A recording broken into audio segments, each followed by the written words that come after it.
wabarakatuh. Perkenalkan, nama saya Iksan. Di sini saya akan menjelaskan tugas dari mata kuliah Rekayasa Perangkat Lunak. Di mana dalam era digital yang terus berkembang, pengelolaan keuangan yang tepat menjadi salah satu kunci utama keberhasilan usaha mikro kecil dan menengah atau UMKM. Banyak pelaku UMKM yang menghadapi tantangan dalam mencatat, mengelola, dan menganalisis arus keuangan usaha mereka secara efisien. Kurangnya pemahaman terhadap manajemen keuangan seringkali berdampak pada pengambilan keputusan bisnis yang kurang tepat. Bahkan berisiko menghambat pertumbuhan usaha. Untuk menjawab tantangan tersebut, hadir aplikasi manajemen keuangan, sebuah solusi digital yang dirancang khusus untuk memudahkan pelaku UMKM dalam mencatat pemasukan dan pengeluaran, memantau laporan keuangan, serta mengelola data usaha secara praktis dan terstruktur. Aplikasi ini menyediakan antarmuka yang sederhana namun fungsional, memungkinkan pengguna untuk melakukan pencatatan transaksi harian, mengelompokkan kategori keuangan, dan menghasilkan laporan keuangan secara otomatis dalam format yang mudah dipahami. Dengan dukungan fitur registrasi pengguna dan mengelola data UMKM, sistem ini menjadi alat bantu yang handal dalam mendukung pelaku usaha mencapai stabilitas dan pertumbuhan finansial. Melalui penerapan teknologi ini, diharapkan UMKM dapat meningkatkan literasi keuangan, memperkuat pengambilan keputusan bisnis, dan lebih siap menghadapi persaingan pasar secara berkelanjutan. Yang pertama, owner, di mana peran owner sebagai pemilik usaha UMKM yang bertanggung jawab terhadap pencatatan transaksi keuangan. Pada use case, penginputan transaksi pemasukan atau pengeluaran. Owner mencatat seluruh transaksi keuangan, baik pemasukan maupun pengeluaran.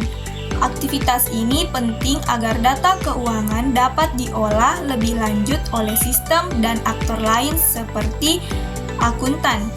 Aktivitas ini terhubung dengan proses verifikasi pembukuan yang akan dilakukan oleh akuntan. Yang kedua, akuntan berperan sebagai penanggung jawab memverifikasi dan memastikan akurasi data keuangan. Pada use case verifikasi pembukuan, akuntan melakukan pemeriksaan terhadap data yang sudah diinput oleh owner. Akuntan memastikan bahwa transaksi telah dicatat dengan benar sesuai standar akuntansi.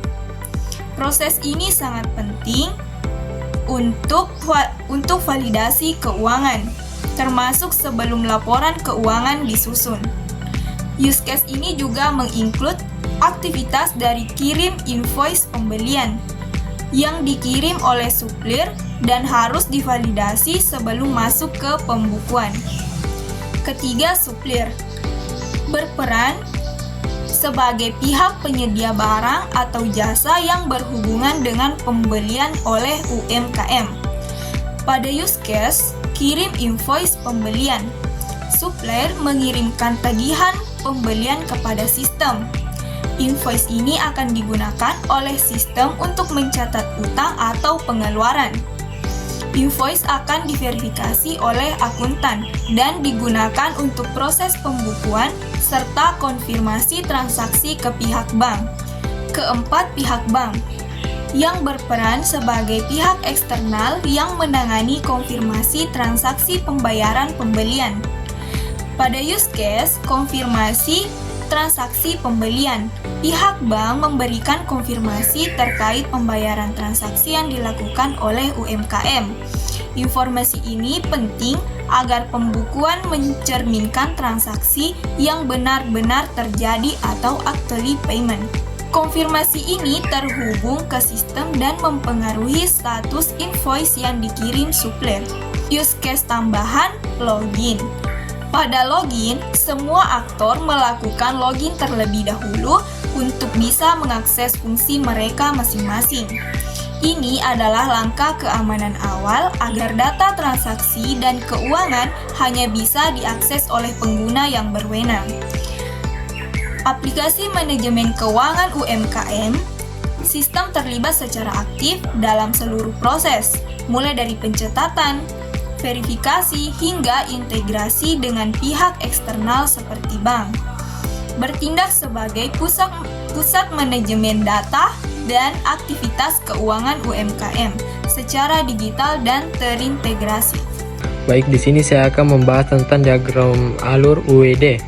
Yang pertama itu kelas sistem aplikasi keuangan. Fungsi utama, pusat pengolahan keuangan UMKM. Metode yang digunakan itu kelola pemasukan, kelola pengeluaran, dan generate laporan keuangan. Yang kedua, kelas pemasukan. Atribut yang dipakai itu tanggal date, jumlah float, dan kategori string. Metodenya itu catat pemasukan. Yang ketiga, kelas pengeluaran. Atribut yang digunakan dan metode yang digunakan sama seperti kelas pemasukan. Yang keempat, kelas laporan keuangan. Metode yang digunakan itu generate laporan, export PDF, dan yang kelima itu kelas pengguna. Atribut yang digunakan nama, string, email, string. Metodenya tidak ada. Dan yang keenam, kelas UMKM. Atribut yang digunakan nama UMKM string. Yang kedua, lokal string. Yang ketiga, jenis usaha string. Metodenya itu daftarkan UMKM.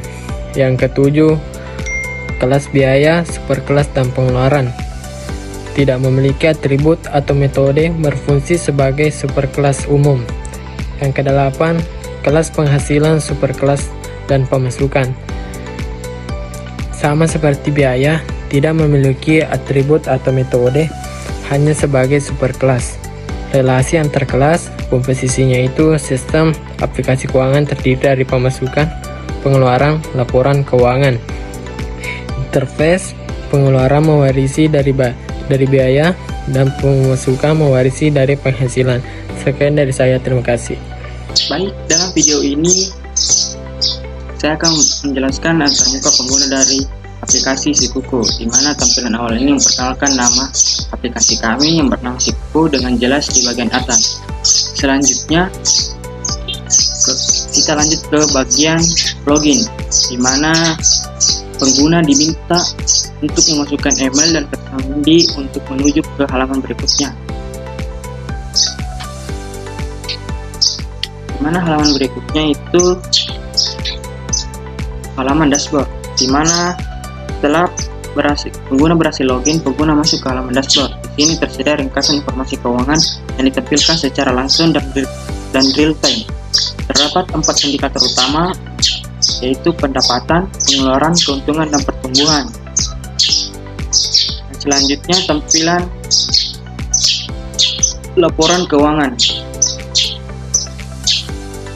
di mana tampilan ini terdapat menu dashboard atau navigasi bawah. Pengguna bisa mengakses halaman laporan keuangan. Tampilan ini memungkinkan pengguna memiliki rentang tanggal dan tampilan laporan dalam bentuk terperinci atau ringkasan. 3 jenis laporan yang tersedia adalah laporan bulanan, kinerja tahunan, dan laporan laba rugi, di mana setiap laporan ini langsung diekspor ke format seperti PDF atau Excel dengan tombol hijau di samping masing-masing jenis laporan. Nah, itulah tampilan UI dari aplikasi kami. Demikian penjelasan antarmuka pengguna dari aplikasi Sikuku dengan tampilan yang simpel, informatif, dan responsif. Aplikasi ini dirancang untuk mempermudah akses dan pengelolaan data keuangan.